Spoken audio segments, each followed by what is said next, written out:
Good evening. I'm Crimson with Shine a Light in the Dark, and I am here with the amazing Raw, and she is going to be talking to us this evening about a little bit of spirituality and just like spiritual life coaching and what that practice is, what that practice looks like, not only with music, but also with healing energy and healing all of the parts of us, right? The mind, body, and soul. So, Raw, can you tell us a little bit about what you kind of currently do? Well, thank you, Crimson, for having me on. What I currently do, it's I have a home-based energy healing practice. I'm certified in Reiki, but I don't really call it Reiki because what I do is kind of like it's taken on my own flavor, which I hope is the case for all practitioners in whatever form, right? Music, whatever. Hopefully, we make it our own, right, and have that Yeah. authentic expression come through.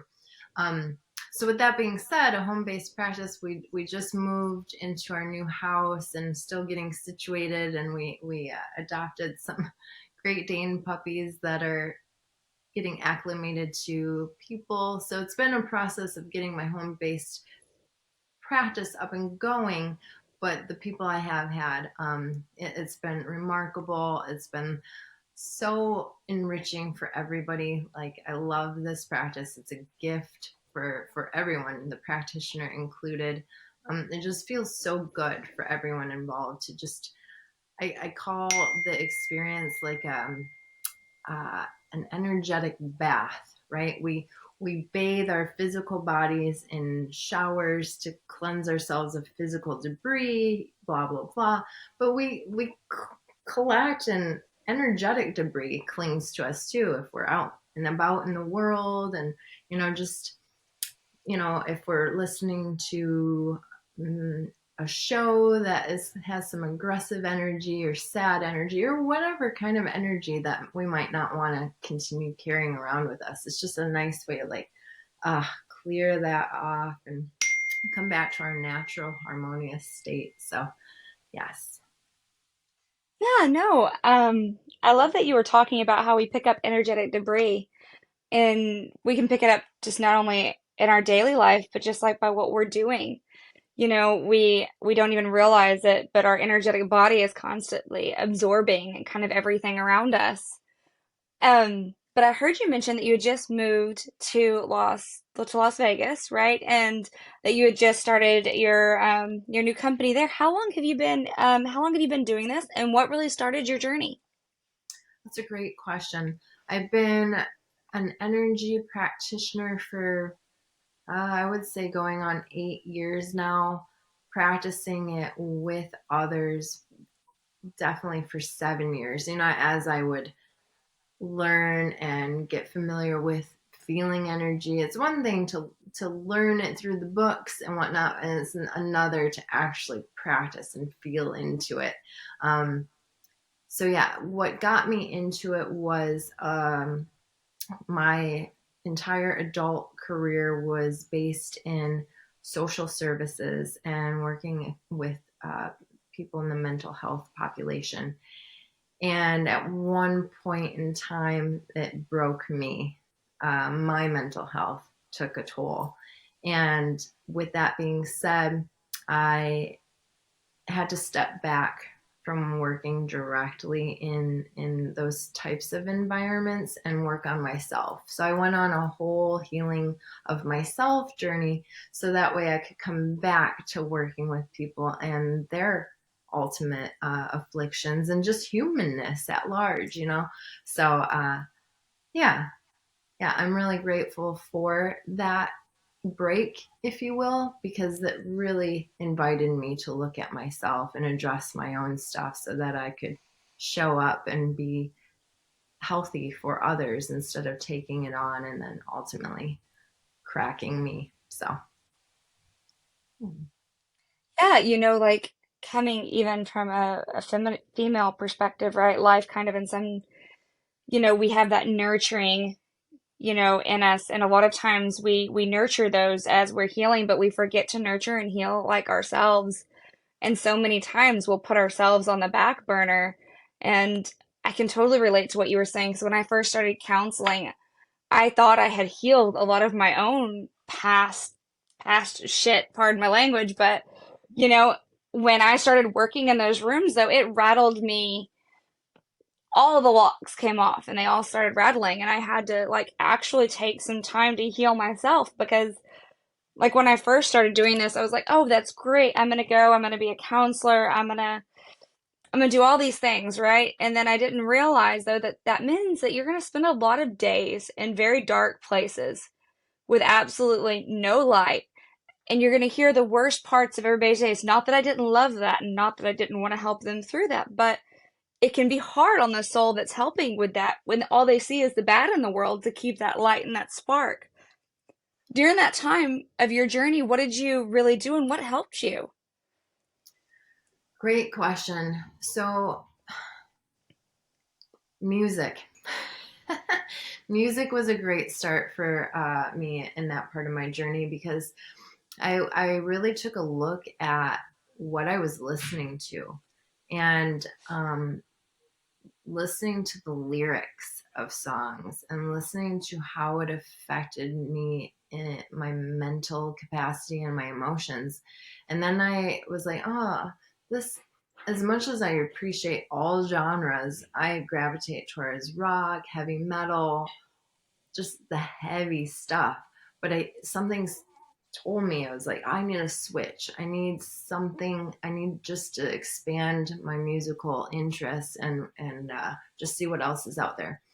So I was guided and led down like kind of a reggae path and just this kind of upbeat, more kind of, not to say that metal and other genres aren't in a spiritual place, but more of like really conscientious, positive, kind of uplifting um, music and lyrics.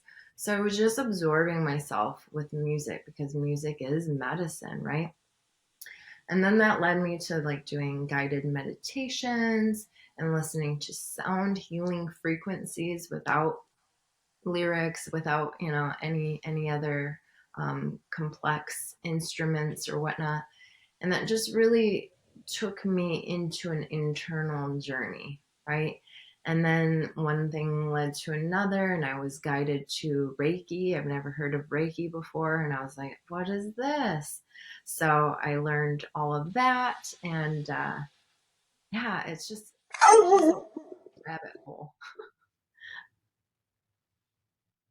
Yeah, no, like what was kind of the part of your journey? Because I heard you talking about like you kind of listened to different kind of music. You went into reggae, and then you started listening to a little bit more like frequency healing and things like that. And then it led you on this path kind of to like reggae. So I do sound bowls, and I listen to frequency music every night before bed, and I can't even express like the amount of change that made in my life just because I believe that we live in energy, right? Like we don't even realize it, but there's energy around us, and we don't even realize how much it cages us when we are in the wrong frequencies and in the wrong energy vibrations, and even like the karmic cycles of that. Like what are your thoughts on that? Yeah. Oh man, you speak my language, and I'm so grateful because I understand you. um, yeah, I have so many thoughts and feelings on that. And it really comes down to awareness. If we're not even aware of how our environment externally or internally is feeling or affecting us, how possibly can we get out of maybe a negative spiral or a toxic environment or in any sort of frequencies like that? So I think awareness is the first step. And with my journey, um, I had a like a psychic crack in my psyche after being in the human services and mental health field for so long. Um, like many people, we have our different coping devices and whatnot. And I was a smoker, and I still smoke on occasion cigarettes. I have a vape now. Anyways, I tried to stop smoking on my own, but I was prescribed Chantix. If anyone's familiar with that prescription medicine. It had a negative effect on me. I was on it for like a couple days, 2, 3 days, and my whole world just cracked open. I just saw my whole self for who I was, and that just invited me on this extensive internal journey. And yeah, so with that being said, I was like, why did I bring this up?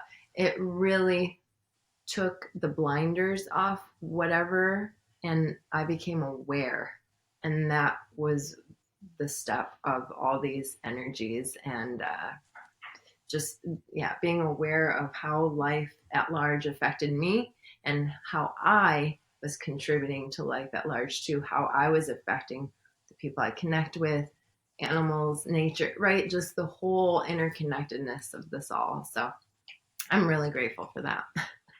Yeah, no. I guess one of my next questions would be kind of an odd question, but like I know like when I first start working with clients, because I also do spiritual life coaching and stuff with them. And one of their most common fears is always like the spiritual psychosis side of it. They're like, how do I trust this process that this is what's going on is spiritual and it's not what's going on is mental?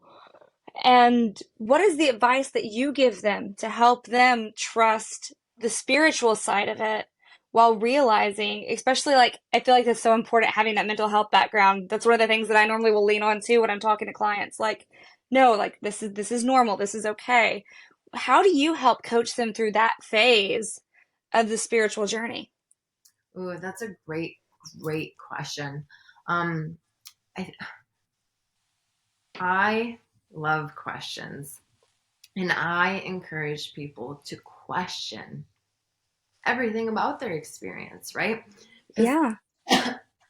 pardon me, a lot of that fear needs to be questioned because usually it's stories, just stories that we're hooked onto, right? Questioning our beliefs. Why am I experiencing this? Where does this stem from, right? And is this true?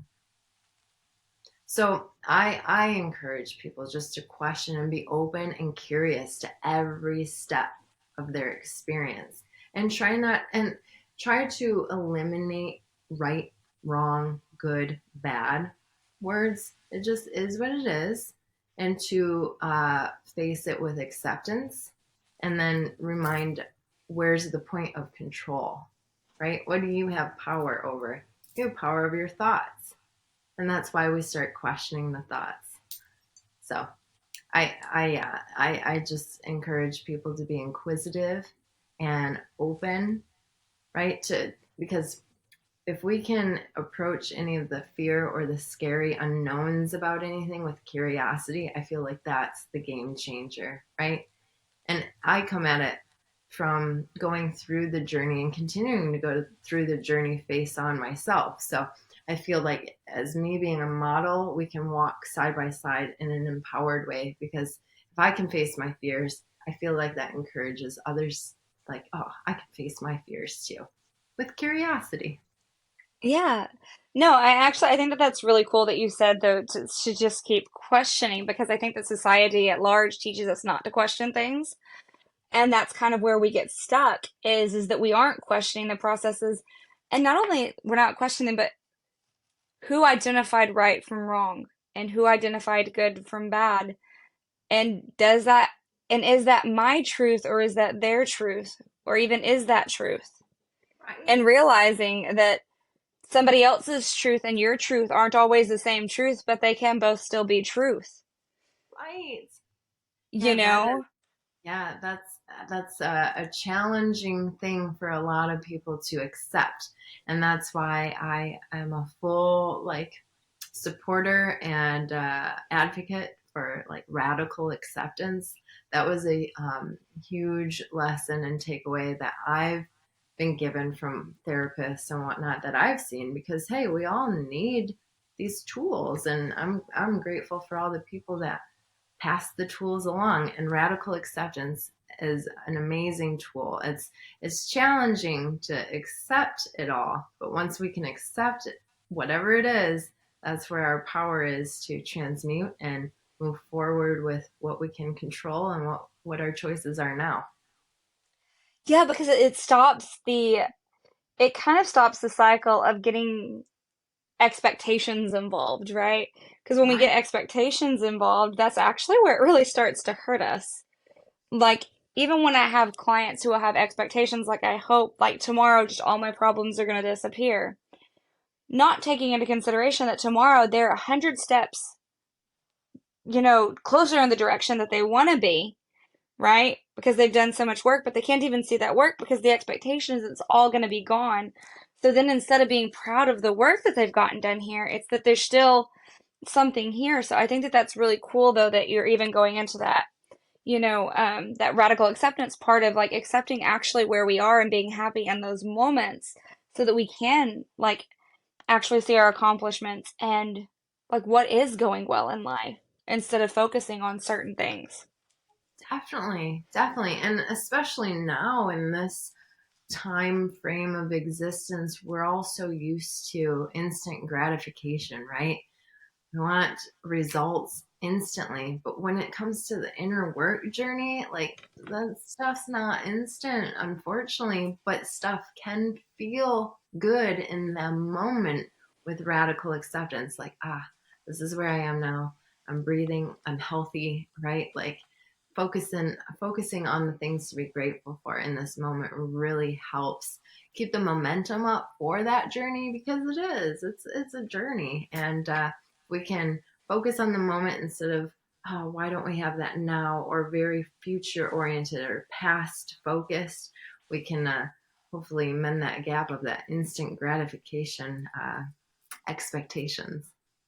Yeah, I don't know about you, but that was probably on my spiritual journey, probably the hardest part for me to face was is the fact that especially coming from my own trauma background, which meant that I was used to kind of being a bulldozer and bulldozing through everything. When I couldn't bulldoze through my healing, I was like, wait a minute, what do you mean I can't just like, this just isn't gonna like bulldoze and go away? And I gotta keep working at this. So I don't know about you, but that was kind of the hardest part was realizing that, I like to think of it like a video game, right? Like you keep descending down, you fight level one boss. You cannot fight a level 20 boss, in level one gear. Right. You gotta keep gearing up to fight level 20 boss? Yep. Perfect analogy. Perfect analogy. Yes. And sometimes you might, I don't know, lose that level and have to do the level over again to face the boss again. And please excuse my French now, but I live by the life or by the uh, mantra or whatever, fuck around and find out, right? Yeah. I don't know what's the best approach for anything. I'm just fucking around and finding out. And if that works for me, great. And if that works for you, great. I'm going to pass along what I've experimented with and explored and what tools have helped me on my healing journey and whatnot. But I don't know if they're going to, if they help you, awesome. But if not, we'll find other tools. We'll keep walking around and finding out. We'll get through this. We're in this together. And I think that's important for all of us to know, myself included. I'm not alone on this journey. There are plenty of people out there also on their journey, finding tools.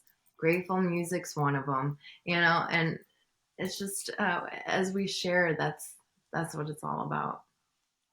So what Yeah. does your practice kind of look like? What's my practice look like? Yeah, so what does your practice kind of look like when you have new clients come in? What is kind of how do you figure out where to go and what do you kind of offer to your clients? That's a great question. So I really embody the holistic approach. I don't have a cookie cutter method. I just sit down with the person with where they're at now and what's something in the forefront of their life that they're working through or want to work through, right? And we'll take it from there. I'm a very radical and unorthodoxical person. I'm an intuitive, so like things will come in that really like don't make sense, but we're like, let's fuck around and find out with this approach.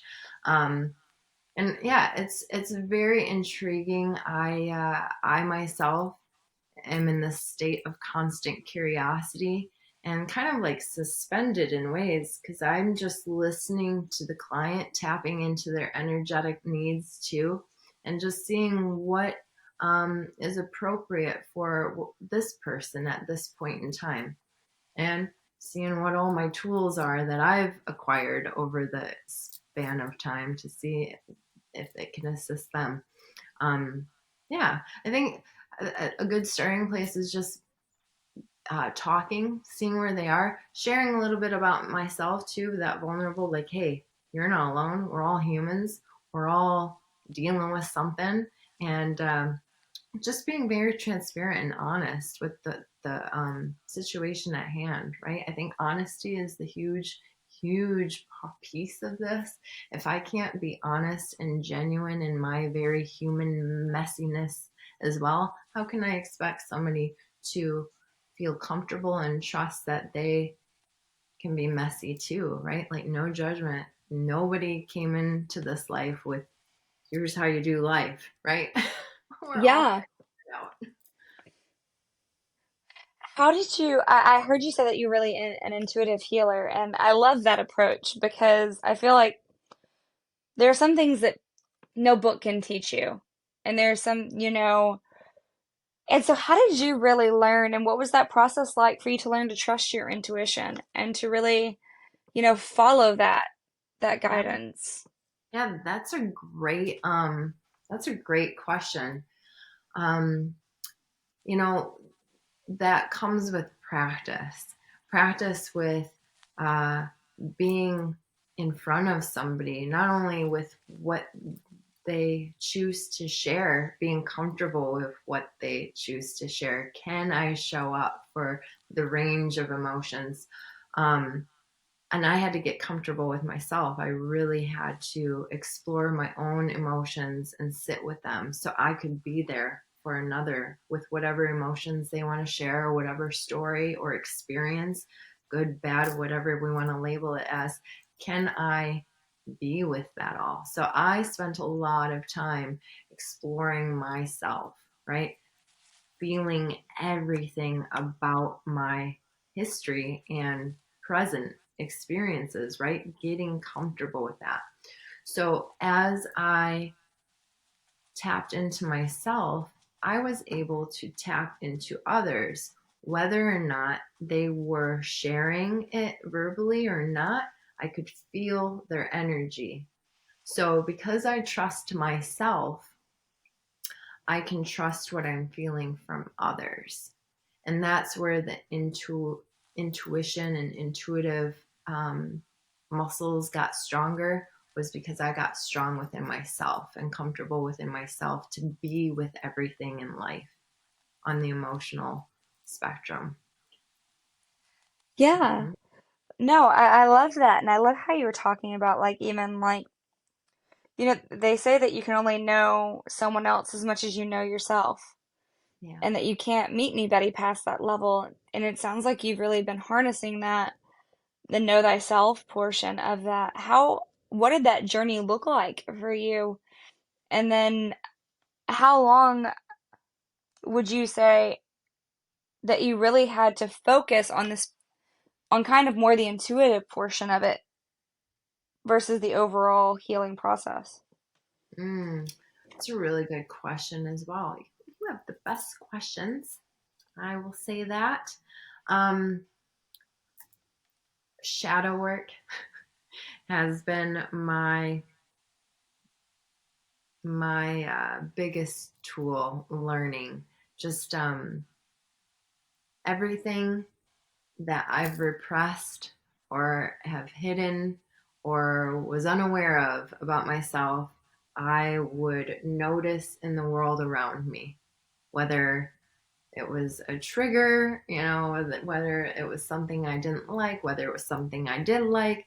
I would self reflect. Self reflection has been the game changer for me. Like, I would notice something in the external world, and then I would match it and see it within myself instead of denying it, and that really has brought me into a whole place of being with the world and in the world and a part of the world. So with that, I can sense the world around me, and that like taps into my intuition. So I Yeah. think just being really honest with myself and what I'm observing in my external world and seeing how that reflects back to me. I think honesty has been the key for this whole journey for me. No, I love that you mentioned shadow work with that as well, because I think that so many times shadow gets a bad rep and we always think of it as this bad thing, but you can't have light without darkness and you can't have darkness without light, and in darkness light shines, and I think that our shadow is never inherently bad. We just made it bad because we identified it with the things that we didn't want to see about ourselves, or identified it with qualities that were bad, or qualities that came out in times where we needed to protect or defend ourselves, you know? And so shadow kind of got this like this bad this bad name when really it's something quite beautiful when we learn to almost radically accept ourselves. You get it. Yep. So true.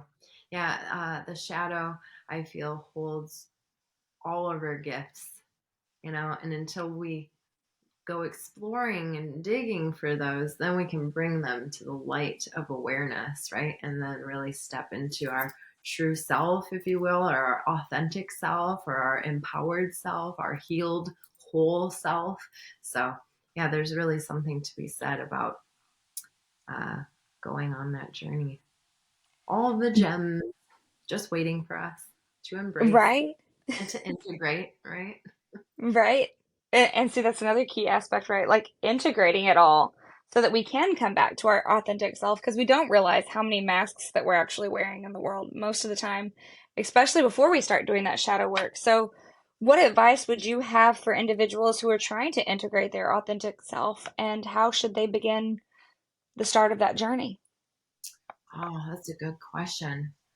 I'm trying to think of, yeah, what advice would I have appreciated when I started? I felt very alone in my journey. So I feel like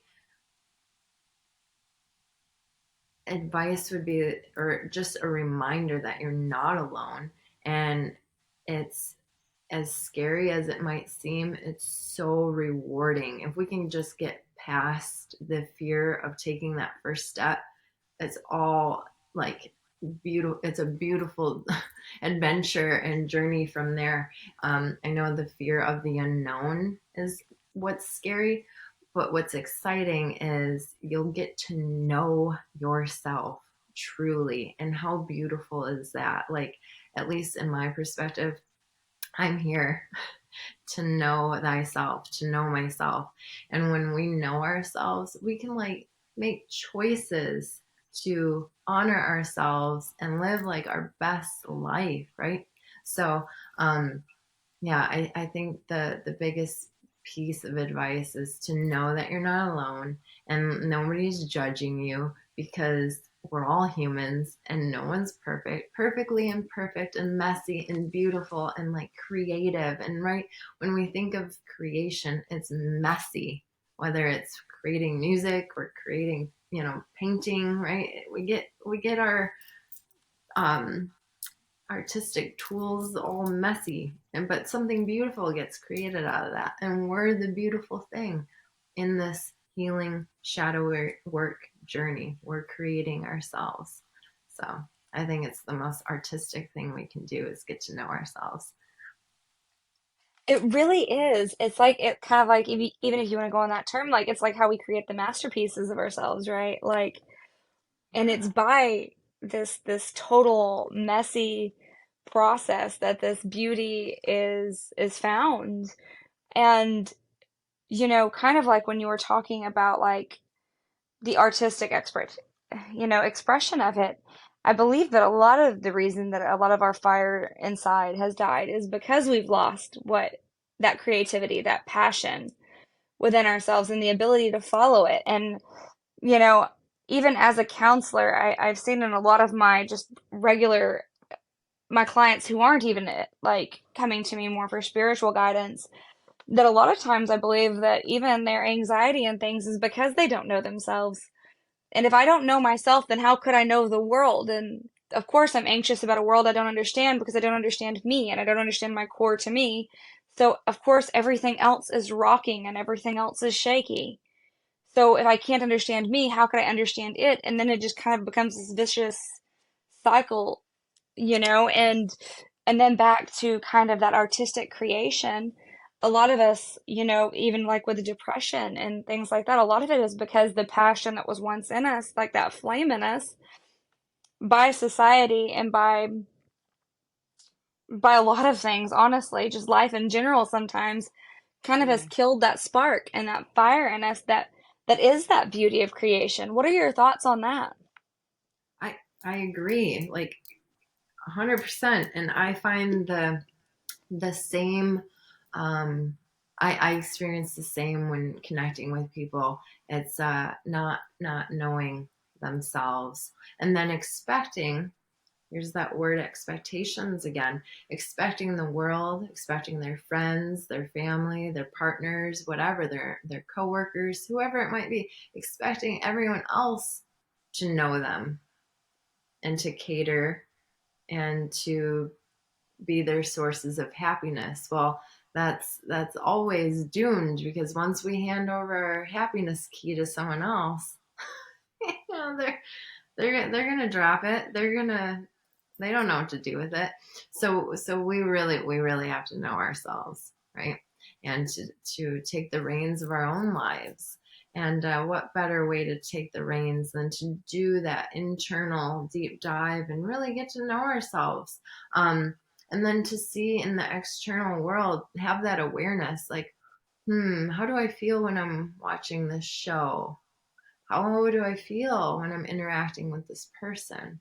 How do I feel when I wear this article of clothing? Yeah, and like, do I like this? Do I not like this? Well, yeah, that's a part of getting to know ourselves, right? Just taking Yeah. notes, like study ourselves.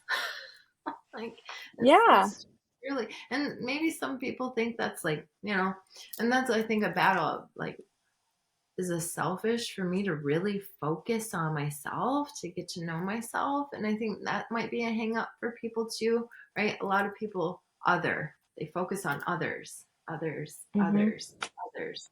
Um, and then they get lost in others, and Yeah. they lose themselves, right? Who am I? Who am I without this person?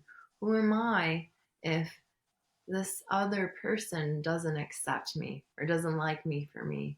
And it gets so complex, right? Then we get into people pleasing and we lose ourselves in that way, and then we wonder why we're depressed and why we've lost any spark of creativity, because we're not creating anymore. We're appeasing the world at large. That's just such a bummer. Sorry, I went on a tangent there. No, no, I think it's so important because I think that kind of like you were saying, like even with the people pleasing and things like that, is we don't realize that in order to feel loved or what we believe is love, and since we don't even know ourselves enough sometimes to express to others how to know us, right? That's why we think that they should know us because we almost don't even know ourselves at that point. And then that drives home that unhappiness. But kind of like one of the big questions I wanted to ask you is when you were talking about like thoughts and feelings, right? About like Mhm. how does this make me feel? Is, one of the things that I've really been working on with clients lately is the difference between how something makes you feel and how you think it should make you feel. Like Mm. I can really love this person. I can feel so much love towards this person, but they can make me actually feel like shit or make me feel unworthy. Like what are your thoughts kind of on that? Yeah, that's great point, great observation. I like to remind myself and others that there's a whole body, right? Not just the head. And a lot of people live in the head, right? Yeah. Thoughts and thoughts and thoughts. They think, yeah, like how you said, they think about how they should feel or they think about feelings and emotions, but they don't actually like feel, like they don't drop down into the body to actually feel what their experience feels like. Where does this like liven me in my guts? Like, does this set fire to me? Like, do I want to take action, inspired action? Like, yeah, does this inspire me? Or like, does this make me feel uncomfortable? Am I feeling nauseous or scared? Or, how's my heart rate? Is it calm or am I sped up, like anxious? Does this situation make me uncomfortable? You know, so I think a lot of people would benefit from dropping down into their body more so they can really get a good sense of what they're experiencing and get out of the mind a little bit about thoughts about what they're observing, but actually feeling about it, and then merge the two, marry the two. Like part of my Yeah. energy work practice is I'll put my hand and invite them, the client, to put their hand on their like chest, their heart area, and on their head, and connect the two, right? Like connect those two to be on the same team, because we can't just be all head and we can't just be all heart, right? We have to have that good balance. And to like I'll invite people to balance each hemisphere of the brain, right? Like the right brain and the left brain. So we have that creative connection and that logical connection, like same team. That's when we're doing our best in life, is when we're balanced in these areas, not just all right sided, not just all left sided, not just head, not just heart, but all. And I wish I had three arms, or I'm sorry, yeah, three arms, three hands, because I like to connect the gut to the heart to the head. So all of those are in line. They're all working together to really embrace what we're experiencing. So we can then feel, think, and know intuitively what we can do with this experience and how to choose and how to navigate for what is best for us, because we know ourselves, because we're in aligned, right? Alignment. Yeah. And see, and like kind of like one of those things, kind of going back to the anxiety piece of it is a lot of times we don't realize that our head and our heart are at war. Like for instance, I'll have somebody that's been through a lot of trauma and they'll be like, "Oh, it wasn't that bad." And I don't think that they realize that every time they say, "Oh, it wasn't that bad," they just stabbed their heart, 500 times. Because their heart's like, "What do you mean it wasn't that bad? You don't remember all the times we cried. You don't remember all the times that we X, Y, and Z." But our head, our logic mind likes to think through our problems, and it can normally rationalize them, being like, "Oh, well, this had to happen," or X, Y, or Z. But the acceptance piece doesn't happen in the way it should. Like we accept the abuse without actually acknowledging the pain that it caused. And so I love how you were talking about recentering that alignment to where that they can actually finally be on the same team, because once they stop arguing, a lot of the anxiety itself just kind of naturally ceases to happen. Yeah, definitely, definitely. Just to expand on what you mentioned about people saying it wasn't that bad, it's a real bummer, because I think when we validate ourselves and acknowledge and accept that, yeah, we experienced some shit, right? It might not been that bad in comparison to, yeah, all these other people that might experience worse stuff. That aside, we have to acknowledge that, yeah, we experienced some bad. And there's no comparison, because when we can acknowledge that, our heart then gets gets heard, right? Because our Yeah, head is like rationalize, well, it wasn't that bad in comparison to so and so and all these other people that have it worse, perhaps. No, no, no. We're not talking about anyone else right now. We're talking about you, me, right? Like this. That sucked, and we can yeah, validate that, because that's heart healing stuff, right?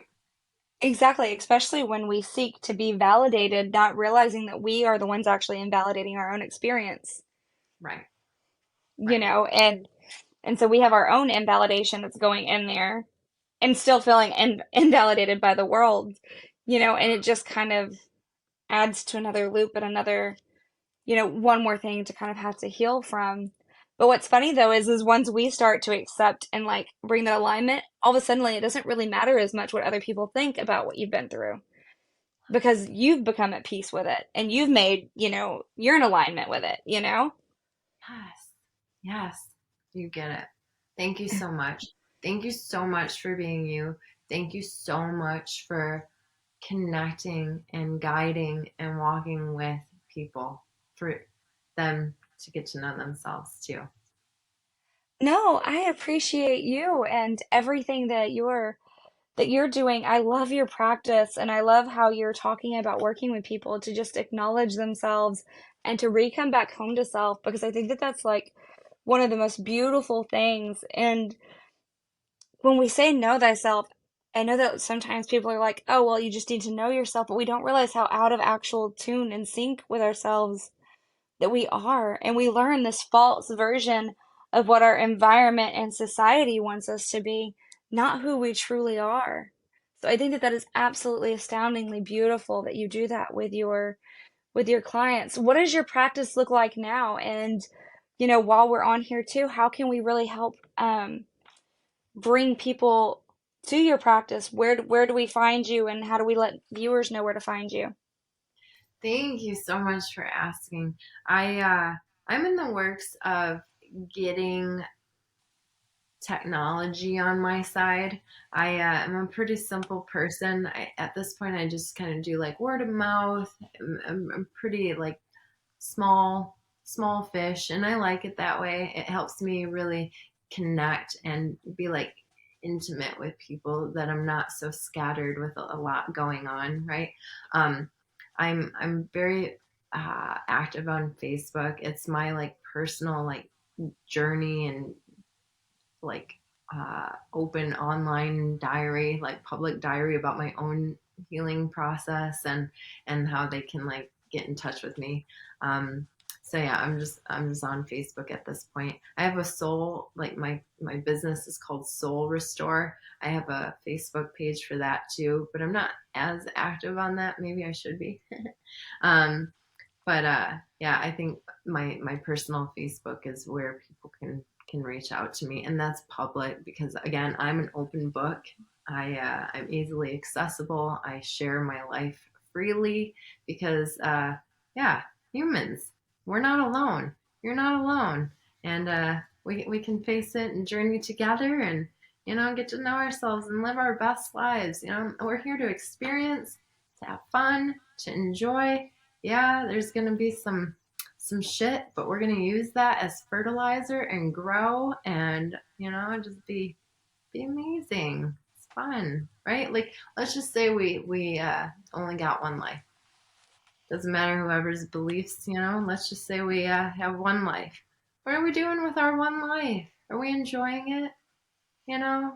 And if not, how can we enjoy it? Because I mean, what a miracle. If this is our one shot at life, let's have fun. Let's enjoy it. Let's do the best we can. And yeah, so that's always something I like to think of, right? And I think that is a great motivator for a lot of people. Like, wow, yeah, what what am I doing in my life? I want to explore and experience all these things, right? I want to have a good time.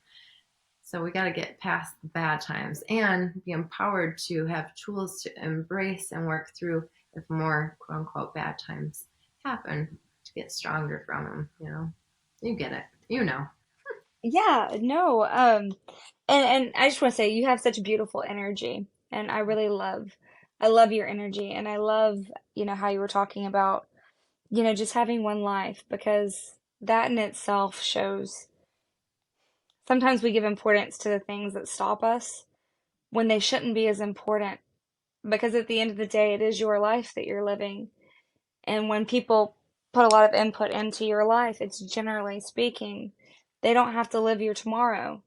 And it's not, there was um, an artist, his name is Boko Hyde, and he said, how often do we show up to make everyone else's dreams come true and never show up to make our own dreams come true? And it was at that moment where even myself, I was like, you know what? The Mm, fuck? I do yeah. show up for everybody else's dreams but mine. And it was kind of that turning point of like, you have what? This is my life. So I think that that's absolutely beautiful. Yeah. Yeah. There's a balance to it all, right? There's a Hmm. balance to it all. And every moment is changing, right? Change is the only constant. And that balance that we had in the moment before might not be in balance this moment. So it's this constant dance and flow and adjusting and being aware and making decisions that bring us back into balance. And yeah, it's so interesting because yeah, we're out of balance when we focus on making everyone else's dreams come true or helping with their dreams, but then just abandoning ourselves. And it sucks because I think we've all been there, we've all done it, we've all been out of that balance. But then it's weird when we come back into looking at self or being like, yeah, I have dreams too. I should focus on me. Then we get in that interesting story of like, oh, I'm being selfish. At least I Yeah. know I have. And it's like, no, no, no. There's a balance of honoring self and honoring other. You know, we can do both. Both can exist. Both can. Yeah. No, I love how you said that because one of my biggest struggles has always been, you know, the struggle of choosing self at times because I was so used to choosing everyone else. I was like, this feels so selfish. And I think it's because society teaches us that it's selfish, right? Right. And kind of on that, I want to make sure I honor your time. But one of my last questions for you is, what is one of the things that you've learned through this journey that you really wish you had have known sooner? Oh, that's a great question. Hmm. Hmm. Oh, what's that coming in is that I'm supported. I'm supported. I didn't know that. I didn't have the support of myself. I have a whole spiritual team, right? We all do.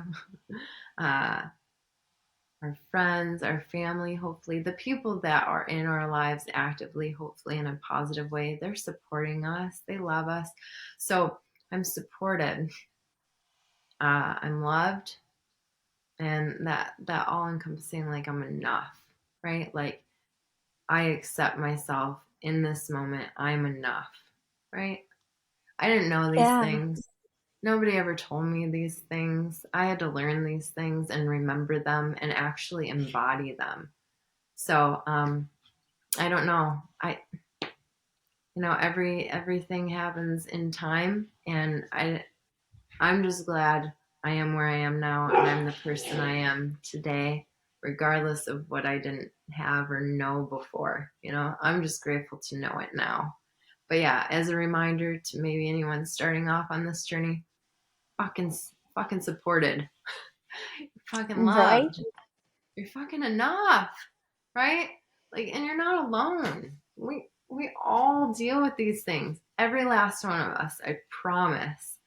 And people that say they're not, they're in denial or not being honest. So honestly, we're all in this together. We all deal with the same kind of things, have maybe different experiences, but the emotional components, the mental stories and thoughts, we all experience the same things. No, I completely agree with you. And I think that some of us are just better, some are just better at hiding it than others, but we all go through it. And that's kind of been, I love that you said that because that was really the piece that I had to learn on the way too, is that I wasn't alone. Yeah. And so I think that that's absolutely beautiful. And I think that you have a beautiful soul. And I am so excited. And it was an honor to be able to meet with you and just talk with you today. Is there anything else that you want the audience to know before we go? Oh gosh, I mean, I just I'm grateful. I'm grateful to be here. No, I want you all to know that I'm grateful to be here, and I'm grateful that you're here.